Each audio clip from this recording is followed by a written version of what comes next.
The long road home seemed to go on and on. The road continued to stretch in front of the vehicle endlessly. The light that shone through the branches of the tall green trees danced across the window in random patterns, and every once in a while obnoxiously shining in your eyes. The surroundings were full of deep green trees, forming a forest around the road. The only sound was the sound of the car's engine as it traveled down the path. It was peaceful and left a serene feeling. Although the ride seemed like a nice one, it lacked every form of nice from its two passengers. The middle-aged woman behind the steering wheel had neat, short brown hair that fit her complexion quite well. She wore a green V-neck t-shirt and a pair of blue jeans. Diamond stud earrings decorated each of her ears, which partially showed from behind her haircut. She had deep green eyes, which her shirt brought out, and the lighting seemed to make them more noticeable. There wasn't anything significant about her appearance. She looked like any other average mother you would see on TV shows and the like. However, the one thing that made her different than the average mothers was the dark bags she had under her eyes. Her facial expression was gloomy and sad, although she genuinely looked like someone who smiled a lot.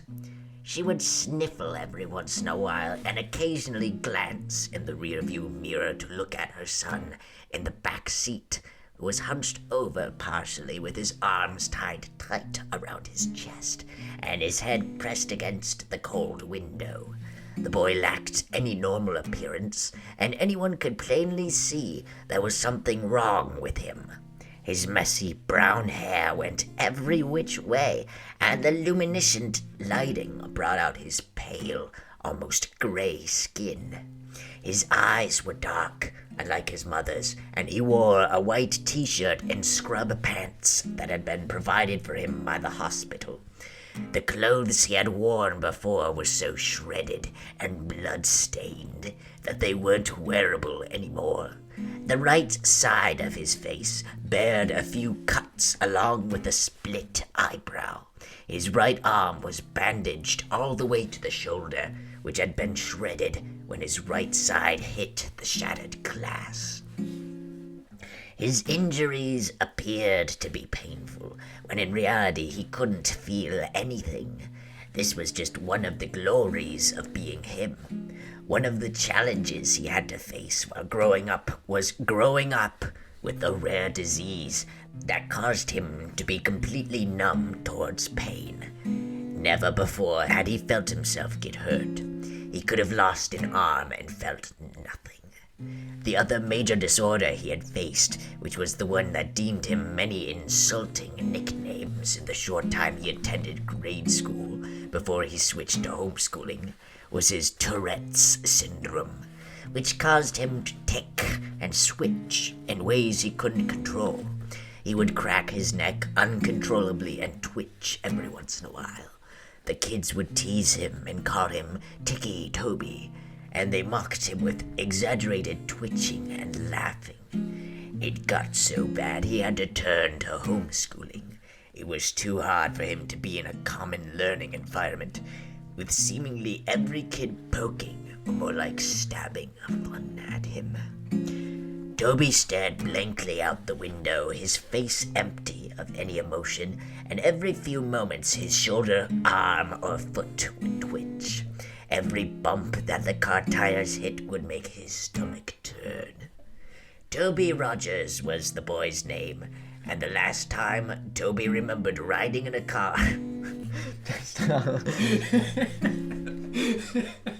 was when it crashed.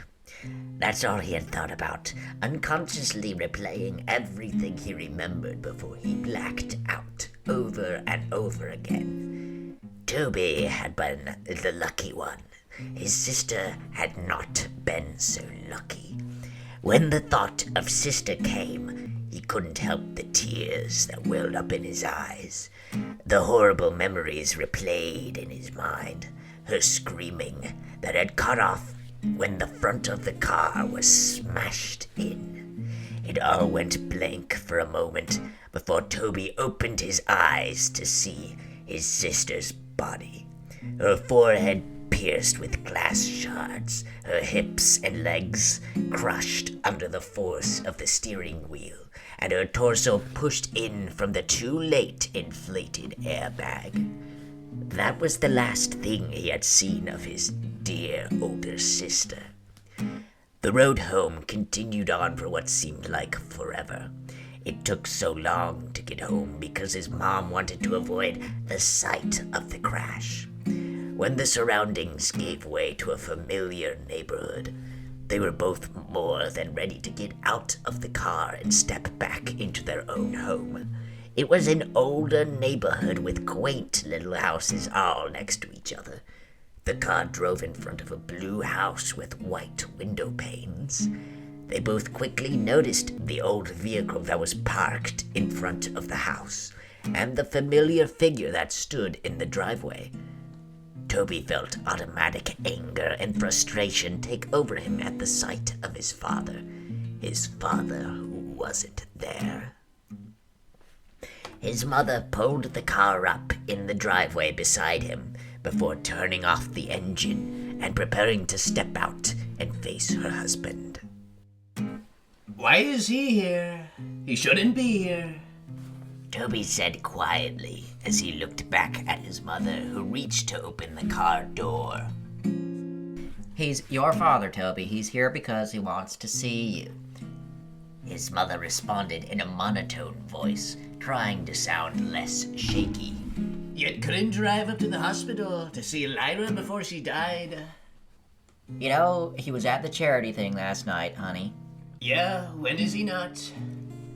Toby pushed the door open before his mother and stumbled out onto the driveway, where he met his father's gaze before looking down at his feet with a stern expression. His mother stepped out behind him and met her husband's eyes before walking around the car. His father opened up his arms, expecting a hug from his wife, but she walked past him and put her arm around Toby's shoulder and started leading him inside. Connie, her husband began in a raspy voice. how is the most beautiful woman in the world doing? She ignored her husband's obnoxious words and walked past him with her son under her arm. Hey, he's 16. He can walk by himself. His father began to follow them in. He's 17. Connie glared back at him before opening the door to the house and stepping inside. Toby, why don't we get you in your room to rest, okay? I'm gonna get you when dinner's ready. No, I'm 16. I can walk by myself. Toby said sarcastically and glared back at his father before stumbling up the small staircase and turning into his room, where he slammed the door violently. His little room didn't have much in it, just a small bed, a dresser, a window, and his walls had a few picture frames of his family, back when they were a family, before his father became a non-profit worker and started acting considerately toward the rest of his family. Toby remembered when he was arguing with his mom, and his father asked them to please stop. Their loud arguing was disturbing the orphan children they took in from Africa when they were starving. And when Lyra had tried to shoo the orphans out the door, she swung to hit him, but instead hit the corner of the kitchen counter. Toby could never forgive him for what he did to his mother and sister. Never. Toby didn't care much how his father beat him down. He couldn't feel it anyway. What he did care about was how he intentionally hurt the only two people he cared about. And when he was waiting in the hospital where his sister took her last breaths, the only one who didn't rush there was his dad. Toby stood by the window and looked out at the street. He could have sworn he saw something out of the corner of his eye, but quickly blamed it on the meds he was on. When dinner time had come and his mother called up to him, Toby came down the stairs and hesitantly sat down at the table across from his father, and in between his mother and an empty chair. It was quiet as his parents picked at their food, but Toby refused to eat. Instead, he just watched his dad with a blank stare. His mother caught on to his staring and elbowed him slightly. Toby looked over at her slightly, and then down at his uneaten food, which he still hadn't touched. Toby laid in B. He pulled his... in bed. In bed, probably, yeah. Toby laid in bed. He pulled his covers over his head and stared at the window. He was tired, but there was no way he would fall asleep. He couldn't. There was too much to think about. He had been debating on whether or not to follow his mother's directions and forgive his father, or to continue holding a grudge with his boiling hatred. He heard his door creak open, and his mother padded into the room and sat on the bed next to him. She reached over and rubbed his back, which had been turned to her. I know it's hard, Toby. Trust me, I'll understand. But I promise you it will get better, she said softly. When is he going to leave? He's gotta get out of here. Toby said with an innocent tone in his shaky voice. Connie let her gaze fall down to her feet. I don't know, honey. He's staying as far as I know, she replied. Toby didn't respond. He just continued to look forward at the wall, holding his damaged arm near his chest. After a few minutes of silence, his mother sighed before she leaned in to kiss his cheek and stood up to walk out of the room. Good night, she said as she closed the door. The hours passed slowly, and Toby couldn't quit tossing and turning. Every time he let his imagination take over, he heard the screeching of tires, the screaming of his sister, and he would uncontrollably jerk in bed. He threw off his cover, and lying on his back, he pulled his pillow over his face and cried into it. He could hear his own pitiful weeping. He would have been screaming and crying if he didn't press his pillow over his face.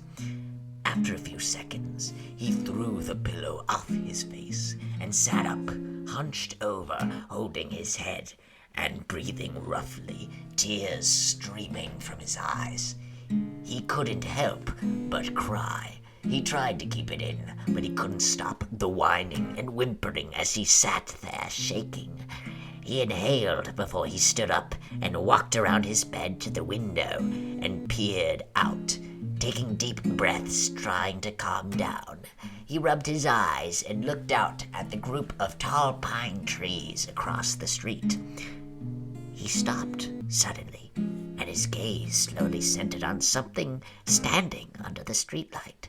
He heard ringing in his ears and couldn't look away.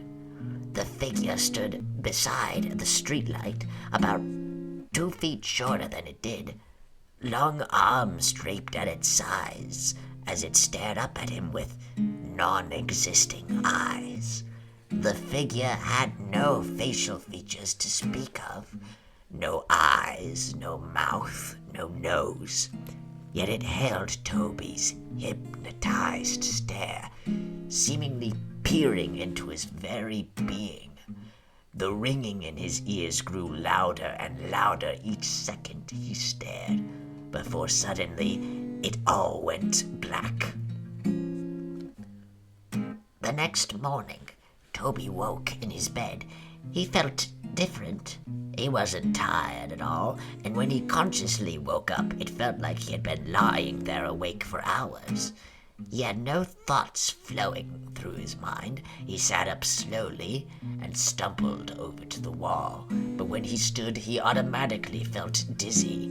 He stumbled to the doorway and walked down the stairs. His parents were sitting at the table. His father was tuned in to the small TV that sat on the countertop, and his mother was reading the newspaper. She quickly looked over when she felt Toby's presence looming behind her. Well, good morning, sleepyhead. You've been sleeping forever. She greeted him with a hesitant smile. Toby slowly looked over at the clock and noticed that it was 12:30 p.m. I made you breakfast, but it got cold. I was going to wake you, but I felt you needed sleep. Her expression fell from happy to worried as her son resisted responding to her. Are you all right? Toby stumbled over and sat by his father. He felt as if he was on idle and had no control over his actions. He was seeing everything he did, but it didn't register in his brain properly. He reached out to his father's arm, which gently patted him on the back and playfully tousled his hair. What are the odds my favorite son ended up right here? He yelled. His mother stood up. All right, knock that off. This is the last thing we need. The days went by, and things continued on as they were. Connie spent most of her time cleaning the house, and her rude husband spent most of his time ordering her around. It was just like how it used to be before the crash. Toby never really left his room. He would sit by his bed and tremble. His mind would wander, but his thoughts changed too fast to be remembered. He would pace around his small room like a caged animal, or stare out the window. The unhealthy cycle continued.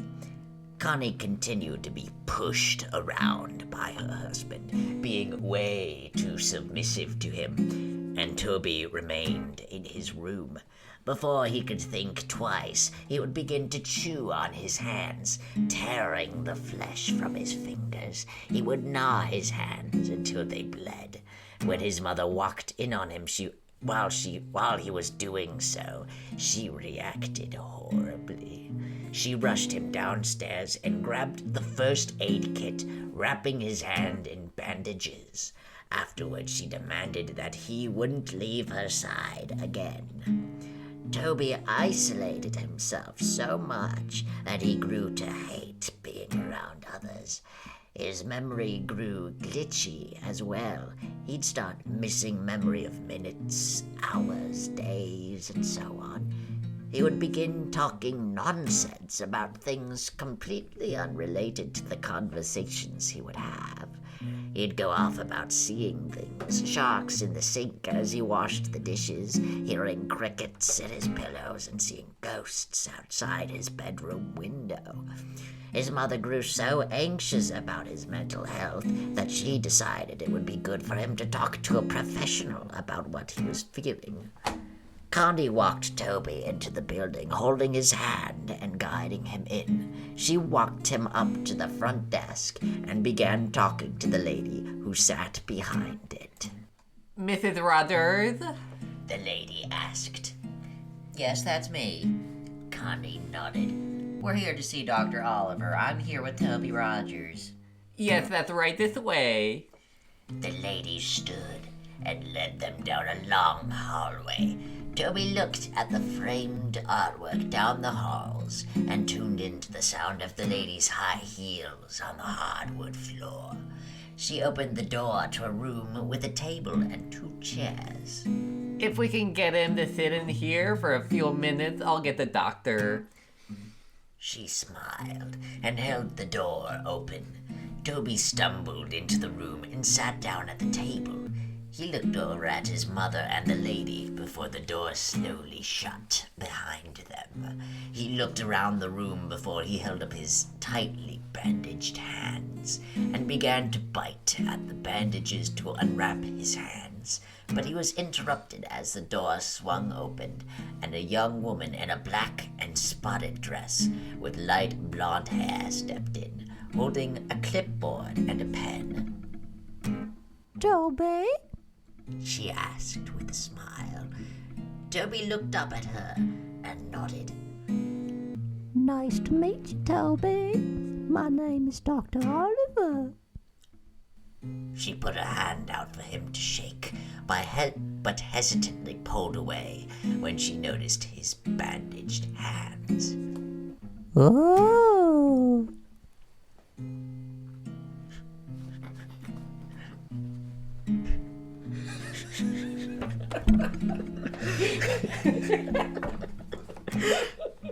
She smiled nervously before clearing her throat and sitting in the chair across the table from him.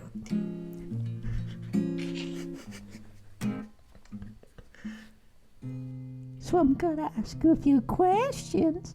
Try to answer them as honestly as possible, okay? She placed her clipboard down on the table.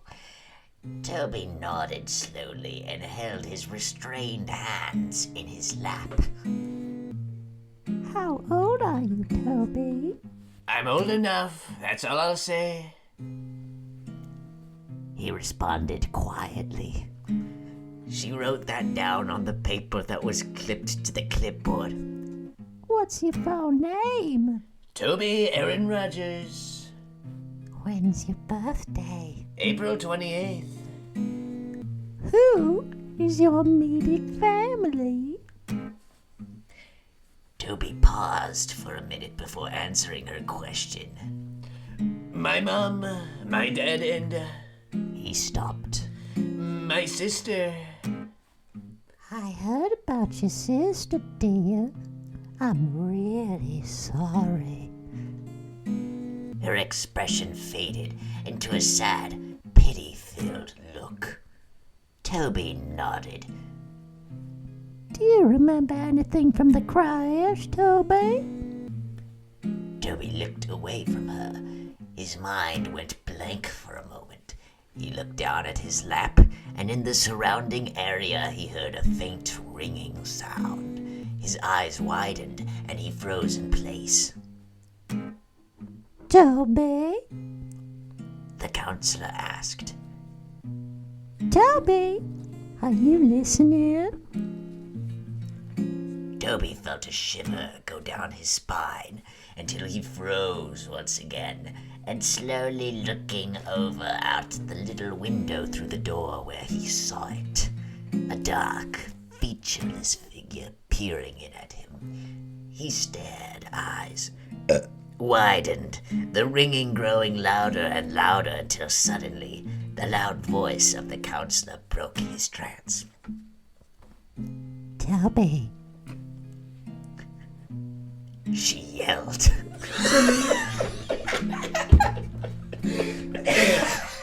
Toby jumped and fell sideways out of his chair and backed up into the corner. Dr. Oliver stood up, holding her clipboard to her chest, a surprised look in her eyes. Toby met her eyes again, his breath hitching as he twitched. That night, Toby lay in bed. His eyes were dazed as he stared straight up at his ceiling.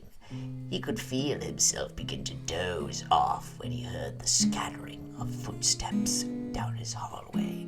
He sat up and looked towards the doorway, his door wide open. There was no light. Everything was lit by the luminescent blue glow of the moon through his window, leaving a cold lighting. He stood up and slowly made his way toward the doorway when, suddenly, the door, which previously was wide open, slammed in his face. He gasped and fell back. He was out of breath when he hit the ground, and he began breathing heavily, his eyes wide open. He waited for a few seconds before getting back on his feet. He reached out and grabbed the cold door handle with his bandaged hand, and it creaked open.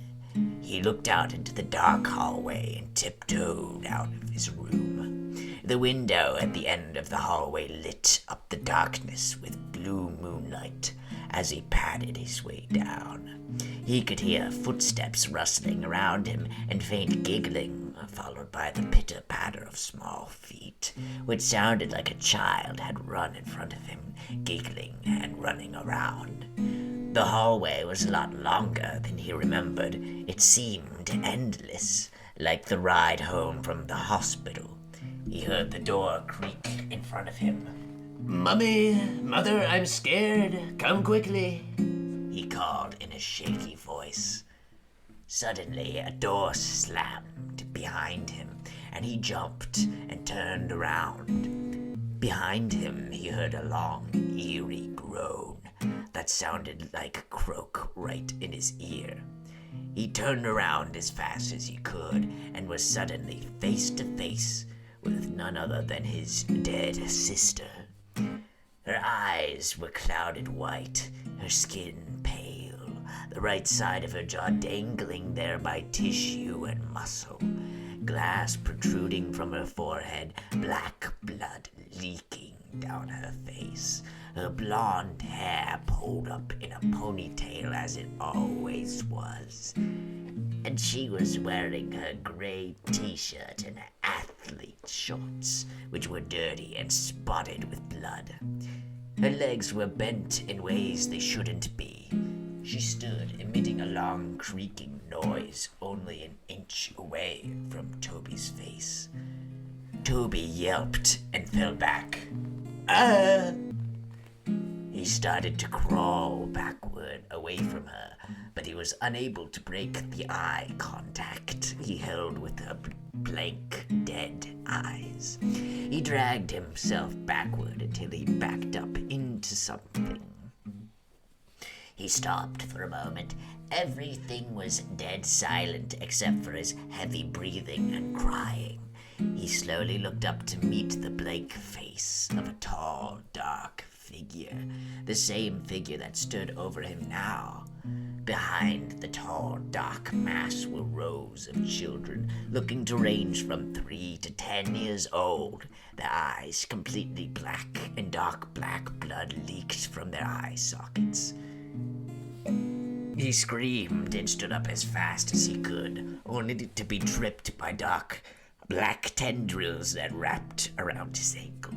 He fell straight on his stomach and got the wind knocked out of him. He tried to scream, but he couldn't make a sound. He wheezed out before it all went black. Toby woke with a start. He screamed out and sat up as fast as he could, completely short of breath. He wheezed out and held his chest with his bandaged hand. It was just a dream. Just a dream. He lay back down on his bed and rolled over on his side. It felt like a great weight had been lifted off his chest as he took in deep breaths. He stood up and padded over to his window. He saw nothing. Nobody was out there, no ghosts, no figures, nothing. He heard the rustling and coughing of his father outside the doorway. His door was closed. He walked over and opened it, looking out into the hallway. Once again, he padded down the hallway and into the kitchen, where he found his dad standing and singing Kumbaya in their living room. Toby waited for a second and watched him from around the corner before a burning feeling started deep in his chest. Deep, boiling anger overtook him. He heard the little imaginary voices in his head. Do it! Do it! Do it! They chanted. He turned away and held his arms. He felt like he actually had control over himself, unlike he did for the past few weeks since he got home from the hospital. He actually had complete thoughts for just moments before the chanting of the little voices in his head clouded them. Kill him. He wasn't there. He wasn't there. Kill him. Kill him. They continued on. Toby trembled. No, he wasn't going to do it. What? Was he going crazy? No. He won't kill anyone. He can't. He hated his father, but there was no way he was going to kill him. That was it. The last thought he had before he fell into an idle state once again. The influence of the voices in his head was too much. He began to silently walk up behind his father. He reached over the counter to the knife in the case. He gripped it in his hand. He felt the sensation take over his chest. He let out a snicker. I killed him. He's dead. I didn't kill him. He's not dead yet. Don't pay attention to me, Father. He began laughing so hard he had to gasp for breath. His father turned around abruptly before he felt a brute force shove him to the ground. He grunted as the air was knocked out of him. What?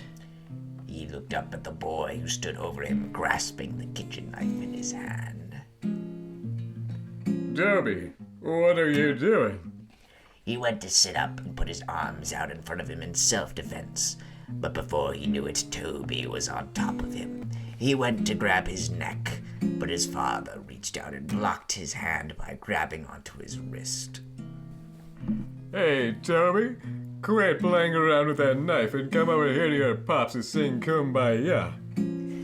He said murderously as he tucked in the orphans with his other hand. The look in Toby's eyes was not sane. It looked as if a demon had taken control of him.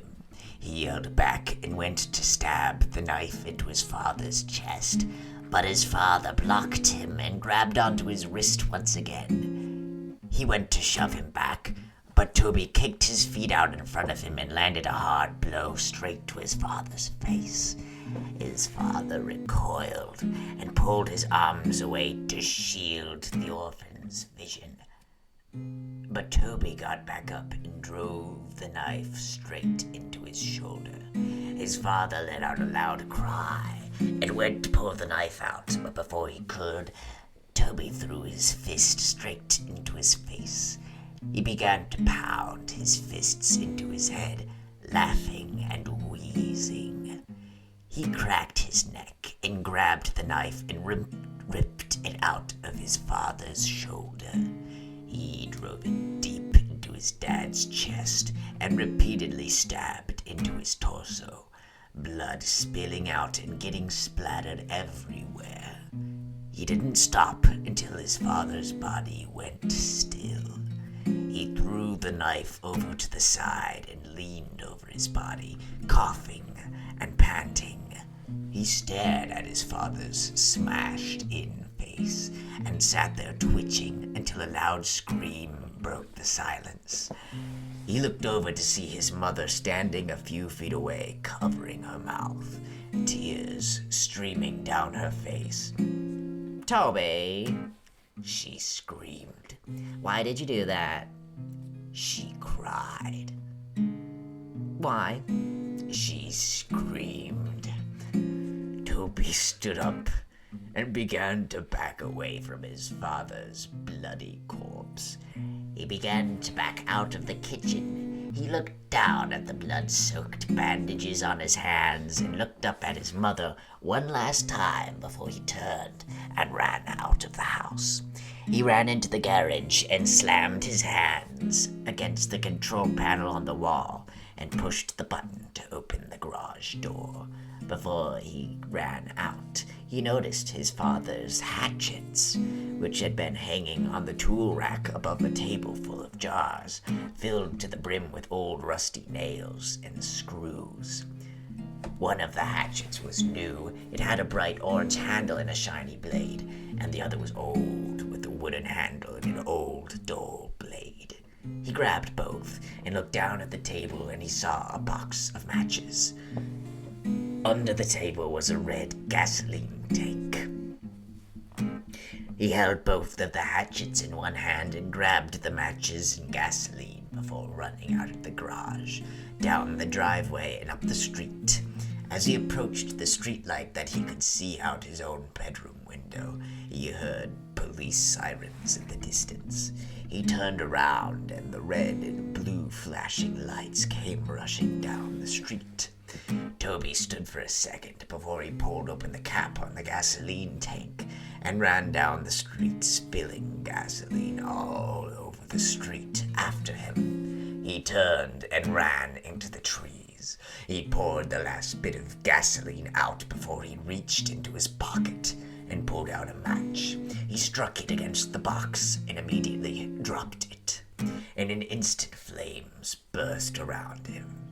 The fire caught on the trees and bushes around him, and before he knew it, he was surrounded by fire. The silhouettes of police cars were visible through the flames as he backed away into the forest around him. He looked around, but his vision was blurred. His heart was pounding, and he closed his eyes for a moment. This was it. This was the end. Toby felt a hand on his shoulder. He opened his eyes and looked over to see a large white hand with long, bony fingers resting on his shoulder. He followed the arm that was attached to the hand up to a dark, towering figure. It appeared to be wearing a dark black suit, and its face was completely blank. It towered over Toby's small frame as it looked down on him. Tendrils reached out from its back. Before Toby knew it, his vision blurred, and he heard the sound of ringing in his ears. Everything went blank. That was it. That was the end. That was how Toby Rogers died. A few weeks later, Connie sat in his sister's kitchen. His sister Lori sat next to her, drinking a cup of coffee. About 3 weeks ago, Connie lost her husband and her son, and a few weeks before, she had lost her daughter to a car crash. Since then, she moved in with her sister. The police were keeping her busy. They just finished cleaning up the case, and the story had been released 2 weeks ago. The focus of the world seemed to have shifted to completely new stories. Lori switched the TV on to a news broadcast. On the TV, the news reporter began introducing the new headline. We have breaking news. Last night there have been reported the murder of 4 individuals. There were no suspects yet, but the victims were a group of middle school kids who had been out in the woods late last night. The kids have been bludgeoned and stabbed to death. The investigators have discovered a weapon at the crime scene. It appears to be an old double-bladed hatchet, as you can see here. The picture changed to show snapshots of the weapon exactly as it was left at the crime scene. Investigators have pulled the name of a possible suspect, Toby Rogers, a 17-year-old boy who stabbed his father to death a few weeks ago and tried to cover up his escape by setting a fire in the streets and forest area around the neighborhood. Although they believe the young boy had died in the fire, investigators suspect Rogers might still be alive due to the fact that his body was never found. I'm still alive. They don't expect it, but I'm out there. I'm somewhere. If you're not careful, I'll come and I'll find you and I'll kill you with the other hatchet that I have. There were 2 in the garage. I took them both.